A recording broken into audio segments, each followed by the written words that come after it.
Hello students, welcome to my video. Now today's video we are going to learn about units and measurements.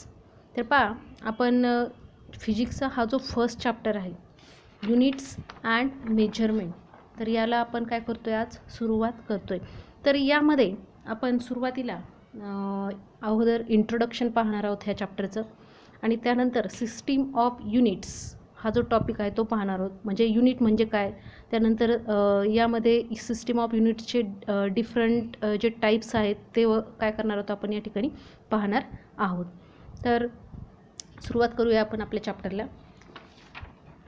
तर पहा मित्रांनो, यापूर्वी तुम्ही units and measurement ह्या चॅप्टरचं जे नाव आहे पहा, युनिट्सचा देखील तुम्ही काय केलेला आहे, यापूर्वी वापर केलेला आहे. त्यानंतर मेजरमेंट हा देखील वर्ड तुम्हाला वारंवार काय मागील इयत्तेमध्ये काय झालं असेल, गेलेला असेल. तर पहा अगोदर या ठिकाणी आपण मेजरमेंटचा जो मिनिंग आहे तो काय करूया, समजून घेऊया. पहा या ठिकाणी तुम्हाला क्वेश्चन विचारला आहे, what do you mean by the measurement. Measurement म्हणजे काय, म्हणजे त्याचा जो मिनिंग आहे तो काय. तर पहा या ठिकाणी measurement is the comparison of an unknown quantity with a known quantity or a unit. म्हणजे काय सांगितलं या ठिकाणी की मेजरमेंट जे आहे ते काय आहे, कंपॅरिझन. काय आहे, कंपॅरिझन आहे. कशाचं, तर अननोन क्वांटिटीचं नोन क्वांटिटी बरोबर. म्हणजे measurement is the comparison of unknown quantity with a known quantity is called as the measurement, किंवा हा मेजरमेंटचा काय आहे, मिनिंग आहे. तर पहा अगदी साधा आहे बघा याचा मिनिंग. जर तुम्ही दुकानामध्ये जर गेले किंवा मार्केटमध्ये जर तुम्ही गेले, तर त्या ठिकाणी तुम्ही पेरू घेतले विकत, चिक्कू घेतले विकत, किंवा काहीही घ्या तुम्ही. समजा ॲपलचं एक्झाम्पल आपण घेऊया. तुम्ही जर समजा दुकानामध्ये ॲपल विकत घेतले, तर त्या ठिकाणी तुम्हाला तो जो विक्रेता आहे,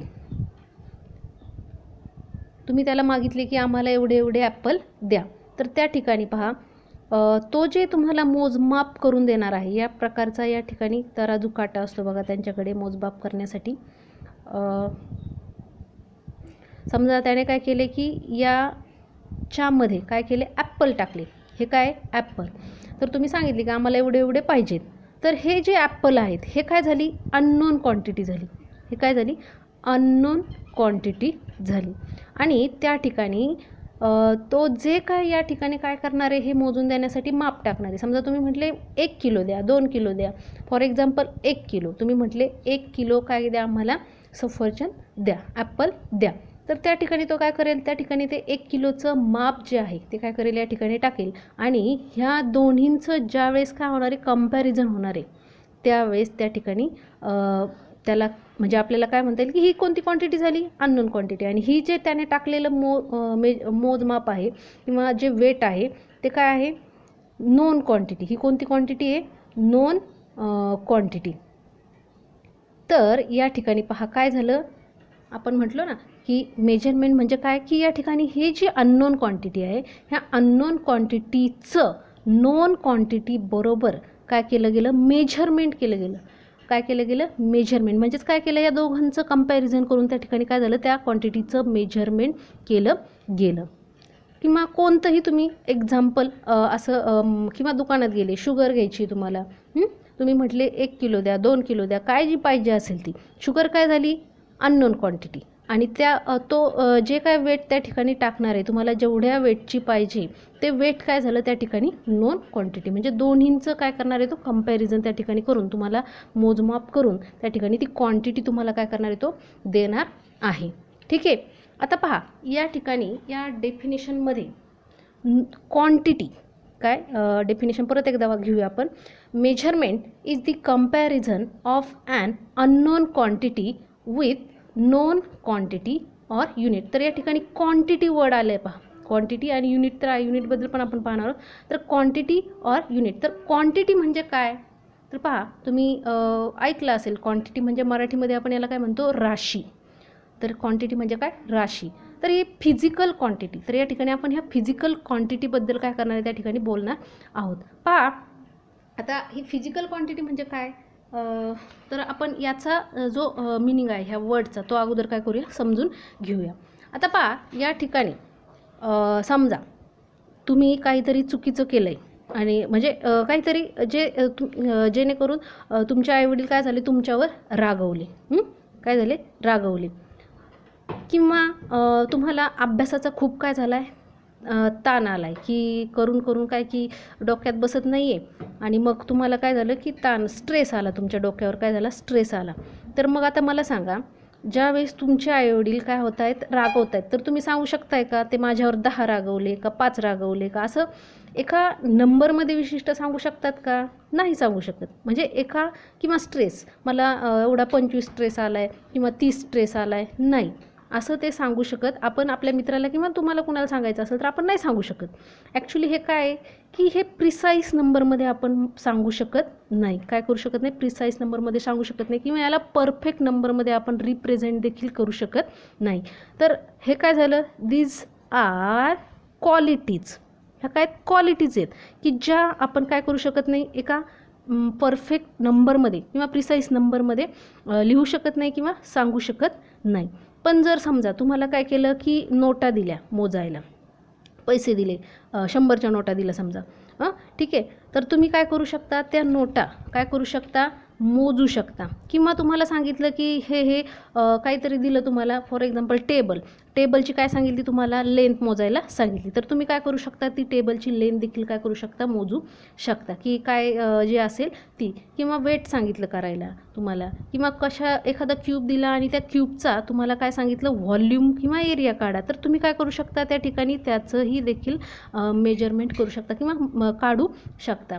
किंवा तुम्हाला डेन्सिटी काढायला सांगितली घनता, मग करंट मेजर करायला सांगितलं, व्होल्टेज मेजर करायला सांगितलं, तर तुम्ही काय करू शकता ते मेजर करू शकता किंवा काढू शकता. तर ह्या काय आहेत क्वांटिटी, ह्या काय आहेत क्वांटिटी की ज्याचं आपण काय करू शकतो मेजरमेंट करू शकतो, मोजू शकतो. हे मोजू शकतो का, नाही. ह्या काय झाल्या क्वालिटीज झाल्या, ह्या आपण मेजर नाही करू शकतो. पण ह्या गोष्टी ज्या आहेत ह्या ज्या क्वांटिटी आहेत ह्या काय करू शकतो आपण मेजर करू शकतो. आणि अशा ज्या क्वांटिटी आहेत की ज्या काय करू शकतो आपण मेजर्ड करू शकतो, this is called as the physical quantity. म्हणजेच काय ते काय आहे फिजिकल क्वांटिटी. याची जर डेफिनेशन करायची झाली तर काय म्हणणार आपण फिजिकल क्वांटिटी, दोज क्वांटिटीज या ठिकाणी लिहिलेली आहे, those quantities which can be measured called physical quantity.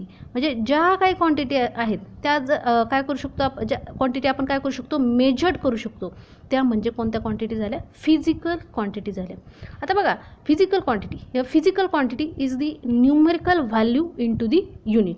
आत्ताच पहा तुम्हाला मी सांगितलं की तुम्ही स्ट्रेस आहे समजा स्ट्रेस तुम्ही तो एखाद्या नंबरमध्ये नाही लिहू शकत. पण जर समजा तुम्हाला काय सांगितलं की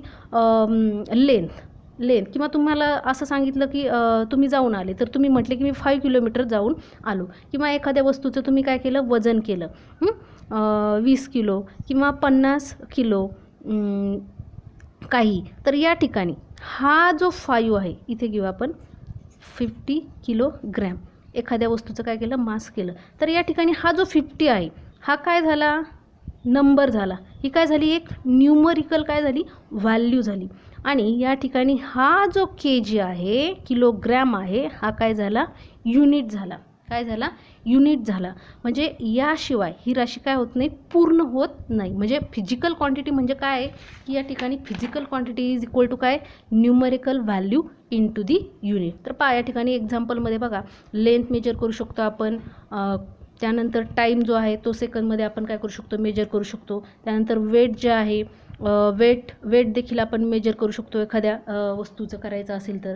स्पीड आहे स्पीड पण आपण मेजर करू शकतो. त्यानंतर एरिया आहे एरिया देखील एरिया आणि व्हॉल्यूम जर तुम्हाला एखादं क्यूब वगैरे दिला तर त्याचा तुम्ही काय करू शकता काढू शकता सेपरेटली एरिया व्हॉल्यूम फाइंड करू शकता.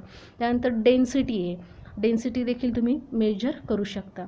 त्यानंतर करंट व्होल्टेज ह्या गोष्टी तुम्ही काय करू शकता मेजर्ड करू शकता. या ठिकाणी एक्झाम्पल तुम्हाला एक्सप्लेन जे केलं आहे तेच या ठिकाणी लिहिलेलं आहे पहा. 20 kg किंवा 5 किलोमीटर. 5 झाला न्यूमरिकल व्हॅल्यू आणि किलोमीटर काय झाला युनिट झाला. त्यानंतर 20 काय आहे न्यूमरिकल व्हॅल्यू, या ठिकाणी पण किलोग्रॅम काय झालं हे युनिट झालं.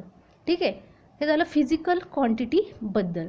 आता पहा त्यानंतर आपण म्हणतो की हेचं मेजरमेंट करायला पाहिजे, त्याचं मेजरमेंट करायला पाहिजे, बरोबर ना. तर मग या मेजरमेंटची नेमकी आवश्यकता काय या मेजरमेंटची नेमकी आवश्यकता की काय बाबा ह्या मेजरमेंटची काय गरज आहे एव्हरीडे लाईफमध्ये. तर पहा नीड फॉर मेजरमेंट आपण काय करूया, तर हा देखील क्वेश्चन या ठिकाणी म्हणजे तुमच्या मनामध्ये जर आला असेल तर आपण हा पाहूया. What is the need for measurement. तर पहा अगदी फिजिक्समध्येच नाही तर अगदी रोजच्या जीवनात देखील स्वयंपाक करण्यापासून ते बांधकाम करताना किंवा तुम्ही मार्केटमध्ये गेले खरेदी करण्यासाठी किंवा दवाखान्यामध्ये गेले कुठेही गेले तर त्या ठिकाणी तुम्हाला कुठल्याही गोष्टीचं काय करावं लागतं मेजरमेंट करावं लागतं. पहा घरामध्ये अगदी तुमची आई जर चहा बनवत असेल तर तुम्हाला किती कप पाणी टाकायचं, किती कप दूध टाकायचं, किती चमचे साखर टाकायची ह्याचंसुद्धा काय केलं जातं अगदी मेजरमेंट केलं जातं. किंवा बांधकाम करताना किती स्क्वेअर फूटमध्ये करायचं वगैरे, किंवा खरेदीला गेले तुम्हाला एखाद्या शर्टचं कापड विकत घ्यायचं आहे तर त्या ठिकाणी तुम्ही काय सांगणार की एवढ्या मीटर द्या तेवढ्या मीटर द्या. तर त्या ठिकाणी त्या जे काय त्यांचं मेजरमेंट करण्याचं त्या ठिकाणी असेल त्या स्केलने काय करतील तुम्हाला ते मेजर करून देतील. तर पहा मग या ठिकाणी what is the need for measurement. तर physics deals with the various natural phenomenon. बरोबर आहे, आपण डेफिनेशनमध्ये पण पाहिलं या फिजिक्सच्या की फिजिक्स काय आहे deals with the various natural phenomenon. नैसर्गिक घटकांचा यामध्ये काय केलेलं आहे वेगवेगळ्या नैसर्गिक घटकांचा काय केलेला आहे स्टडी केलेलं गेलेलं आहे किंवा दिस डील्स विथ. त्यानंतर पहा all natural phenomenon obeys some basic law.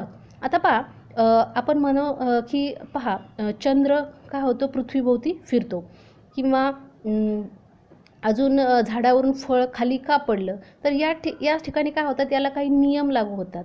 काय होतात लॉज जे आहेत ते काय होतात या ठिकाणी लागू होतात. तर याचा देखील काय केला जातो या नॅचरल फिनॉमिनॉनमध्ये समावेश होतो. त्यानंतर in order to verify these laws we have to perform various experiments in which we have make accurate measurement. For example समजा एखादा न्यूटनचा थर्ड लॉ आहे, न्यूटनच्या थर्ड लॉची पडताळणी तुम्हाला करायची की तर त्या ठिकाणी तुम्ही काय करताल की लॅबोरेटरीमध्ये वेगवेगळे त्याचे एक्सपेरिमेंट करतात. त्यानंतर त्या एक्सपेरिमेंट केल्यानंतर त्या ठिकाणी त्याचं काय केलं जाईल ॲक्युरेट मेजरमेंट केलं जाईल. आणि त्यानंतर लास्ट पहा Thus, there is need for making accurate measurement in physics. म्हणजे फिजिक्समध्ये जे काय तुम्ही घेणार आहात तर ते ॲक्युरेट मेजरमेंट असलं पाहिजे. तर पहा अशी म्हणजे मेजरमेंटची आवश्यकता आपल्याला पहा डे टू डे लाईफमध्ये म्हणजे एव्हरीडे लाईफ म्हणजे नेहमी जीवनात आपल्याला काय होते भासते. अक्षरशः दवाखान्यात जर तुम्ही गेले तर त्या ठिकाणी तुम्हाला टेम्परेचर मोजण्यासाठी पहा किंवा ब्लड प्रेशर मोजायचं असेल तर ते ब्लड प्रेशर मोजण्यासाठी देखील काय केलं जातं मेजरमेंटचं जे मेजरमेंट घेतलं जातं. तर पहा त्यानंतर आपण युनिट जे आहे त्याबद्दल पाहू. त्यानंतर पहा define unit of a physical क्वांटिटीबद्दल तर आपण पाहिलेलंच आहे. मग आता या ठिकाणी पहा काय सांगितले तुम्हाला define the unit of physical quantity. आता या ठिकाणी काय डेफिनेशन सांगितली बघा ह्या युनिटची. दी रेफरन्स स्टँडर्ड काय सांगितले पहा reference standard used for the measurement of a physical quantity is called the unit of that quantity. की एक रेफरन्स स्टँडर्ड काय केलं जातं त्या ठिकाणी त्या फिजिकल क्वांटिटीचं मेजरमेंट करण्यासाठी त्या ठिकाणी जो काय एक रेफरन्स काय केला जातो स्टँडर्ड वापरला जातो. दिस इज कॉल्ड ॲज दी काय म्हणायचं त्याला unit of a physical quantity. आता पहा तुम्ही म्हटले समजा तुम्ही फिरून आले बाहेरून काय झालं फिरून आले आणि तुम्ही म्हटले की मी 5 चाललो 10 चाललो ठीक आहे, किंवा एखाद्या दुकानात गेले काय मला साखर द्या पण किती द्या काय शुगर जी आहे तुम्ही मागितली किंवा साखर जी आहे ती काय केली तुम्ही मागितली, तर किती त्या दुकानवाल्याला नेमकं म्हणजे किती हे तर पाहिजे ना. तर पहा तुम्ही जर म्हटले की मी 5 किलोमीटर काय झालं चाललो किंवा 10 किलोमीटर चाललो किंवा साखर जी आहे ती काय द्यायला मला 2 किलोग्रॅम वगैरे द्या, तर या ठिकाणी या नंबरचा याशिवाय कुठलाही काय होत नाही, बोध होत नाही. जेव्हा तुम्ही काय लावता याच्यावर 5 किलोमीटर म्हणजे 5 काय झाला, हा काय झाला एक नंबर झाला, काय झाला एक नंबर झाला, आणि हा किलोमीटर जो आहे हा काय झाला एक रेफरन्स स्टँडर्ड झाला. त्यासाठी काय केलं गेलं, हा एक रेफरन्स स्टँडर्ड म्हणजे एक काय केलं गेलं प्रमाण जे आहे ते काय केलं गेलं या ठिकाणी वापरलं गेलं. मग आता पहा म्हणजेच आपण मराठीमध्ये ह्या डेफिनेशनला काय म्हणू शकतो की भौतिक राशी, फिजिकल क्वांटिटी, काय भौतिक राशी मोजण्यासाठी ठरवून दिलेलं जे प्रमाण आहे ते म्हणजे काय फिजिकल क्वांटिटी. भौतिक राशी मोजण्यासाठी जे काय ठरवून दिलेलं प्रमाण असतं this is called as the physical quantity. आलं लक्षात. स्टँडर्ड म्हणजे काय की असा एक ठराविक काय केलेलं आहे त्या ठिकाणी त्याचं जे युनिट आहे. समजा आता तुम्ही काय म्हटले इथं या ठिकाणी दाखवलं मी तुम्हाला 5 किलोमीटर किंवा लेंथ काय की 10 मीटर. तर या ठिकाणी हा काय झाला एक रेफरन्स जो आहे स्टँडर्ड तो काय केला गेला या ठिकाणी वापरला गेला आहे. आता त्यानंतर पहा या ठिकाणी एक्झाम्पल दिलेत मी त्याचे काही. Kilogram is the unit of mass. त्यानंतर metre is the unit of length. त्यानंतर second is the unit of time. त्यानंतर आपण सिस्टीम ऑफ युनिट्स जे आहे ते काय पाहणार आहोत.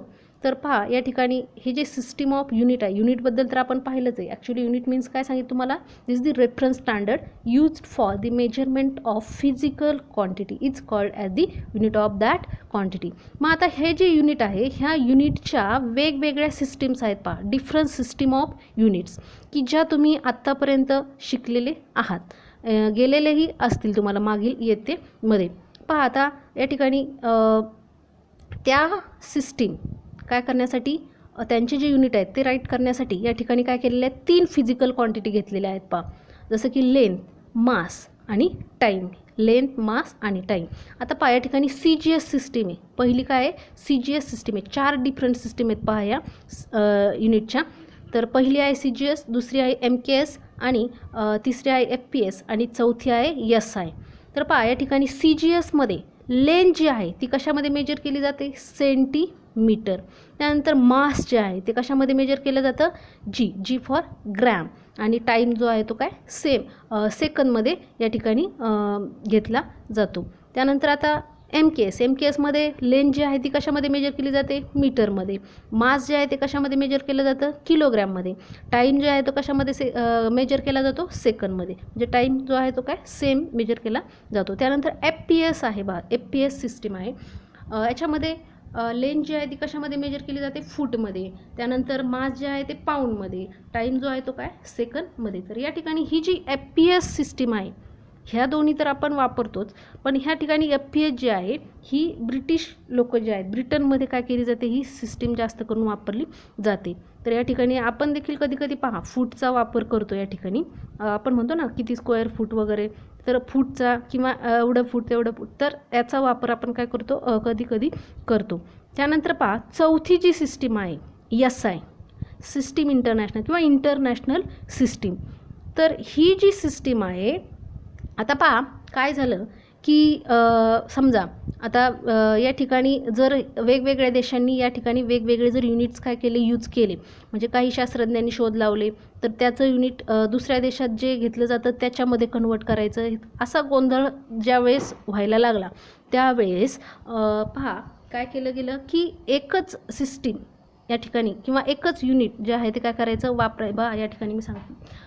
पहा in 1971 the 14th international general conference on weights and measures the recommended the use of international system of units. म्हणजे काय या ठिकाणी काय की जेव्हा असं व्हायला लागलं की या युनिट्समध्ये काय की विविधपणा किंवा डिफरंट म्हणजे वेगळेपणा ज्यावेळेस यायला लागला त्यावेळेस सगळ्या शास्त्रज्ञांनी व सगळ्या देशाच्या लोकांनी मिळून असं ठरवलं की ही जी 1971मध्ये जी 14वी कॉन्फरन्स भरली, आंतरराष्ट्रीय परिषद जी भरली होती वजने आणि मापे संदर्भातली 1971मध्ये, तर त्या ठिकाणी त्यामध्ये असं ठरलं त्या कॉन्फरन्समध्ये की वेगवेगळे युनिट वापरायचे नाही, एकच सिस्टीम वापरायची. आणि ती कोणती, तर त्या ठिकाणी तिला नाव दिलं गेलं the international system of unit and this is called as the SI system.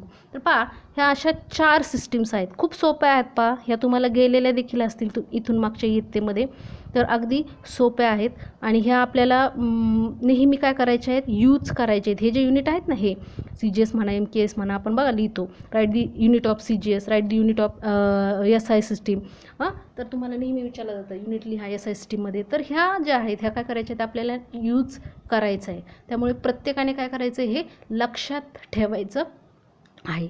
त्यानंतर आपण जी डेफिनेशन घेतली ना युनिटची, ती परीक्षेला विचारली जाते. पहा, तर ती डेफिनेशनसुद्धा खूप महत्त्वाची आहे. ह्या सिस्टीम ऑफ युनिट्स ज्या आहेत याच्यामध्ये देखील आपण हे जे टाईप्स घेतलेत हे सुद्धा परीक्षेला काय केले जातात, विचारले जातात. तर त्यामुळे प्रत्येकाने काय करायचं आहे, व्यवस्थित लक्षात ठेवून हे काय करायचं आहे, वहीमध्ये याचा काय करायचं आहे, तुम्ही स्क्रीनशॉट काढायचा आहे. म्हणजे व्हिडिओ पाहत असताना स्क्रीनशॉट काढायचा आहे आणि काय करायचं आहे, ह्या नोट्स ज्या आहेत ह्या वहीमध्ये काय करायच्या आहेत, तुमच्या लिहून ठेवायच्या आहेत. तर याच्या पुढचा जो टॉपिक आहे तो आपण नेक्स्ट लेक्चरमध्ये पाहूया.